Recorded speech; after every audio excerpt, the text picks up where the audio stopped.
Are you going to ask me anything, or did you? I mean, I just like, how do you feel about Little Italy kind of shrinking? And Okay, like, well, and how you feel? I am one of the very few, and I mean very few, who were born, raised, and still live right here on Mulberry Street. I remember Little Italy when it was as far as the eye could see, north, south, east, and west. It was. I never knew non-Italians existed until I was a teenager. What happened down here is very simple. I am second generation Italian. Grandparents came from the other side. My mother and father were born here, married, and stayed on Mulberry Street. And I am second generation. I have an older brother and an older sister. My sister lives on Staten Island. My brother lives here on Mulberry Street, as I do. What happened here is very simple. I don't know if you could see all these old tenement buildings. These were called cold water flats. I remember, oh my God, I had to be about maybe 7 years old. I remember when they put steam in the building, when they were running the pipes with the radiators. The toilet is in the kitchen.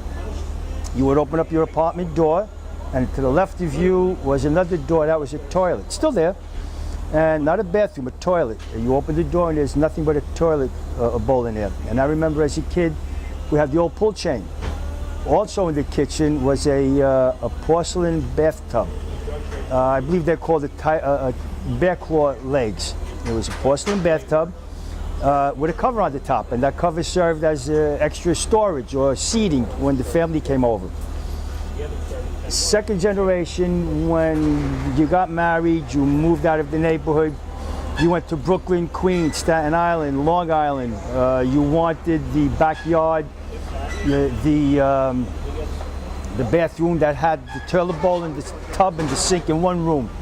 That wasn't for me. I live in my grandmother's apartment that she moved into in 1915 when she got married. That's my apartment. It's a rent-controlled apartment. The only difference is I took out the bathtub and I put in a stall shower. It's still in the kitchen, but that's fine by me. Early 1970, maybe 71, again, as the second generation moved out, huge influx of Asians coming into the country. I believe England lost the lease on Hong Kong, and for what I'm told, they were afraid it was going to go communist, and they all packed up, took their money, and came here. Millions of them came into the States, most of them into New York. Do you think that contributes to kind of a disappearing Italian? Oh, sure. Well, you know, a lot of people come here and say, geez, what happened? The Chinese took over. And I say, nobody took over. We moved. That's all it was. We moved. Back in the 70s, again, these buildings weren't worth $30,000. The Asians came in with shopping bags full of money. They paid the old owners. I don't want to give a price. I don't want to get nobody in trouble. But they bought the buildings. There was no rent roll. These were rent-controlled apartments. The rents were $40, $50 at the time. And that's exactly what happened. They bought up most of these buildings. Now it's completely different. Now, the same buildings that weren't worth $30,000 back then, now they're worth $7 million, $9 million. What happened down here now is corporations are coming in. You don't know your landlord anymore. The building I'm in the last 5 years, I think, was sold 4 times. You don't know your landlord anymore. It's a corporation. They want fair market value. And what's happening to the restaurants down here, if you don't own the building, which I think only 5 restaurants down here actually own the building that they're in.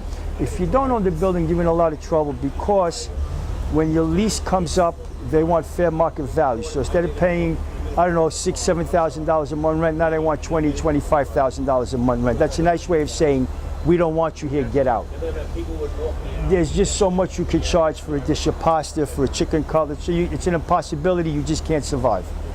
And that's what happened down here. In the last year and a half, I think 6 restaurants closed. If anybody's been watching the news lately, there was Adele, been here all her life, 86 years old. They didn't want her in the building anymore. Very nicely, they says, we want $3,500 a month rent. It's a nice way of saying get out, that's all it is.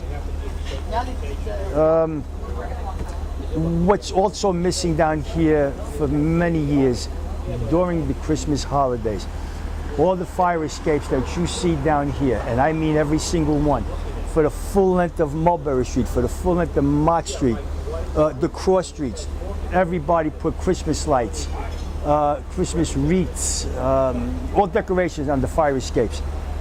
There's 2 that do it now.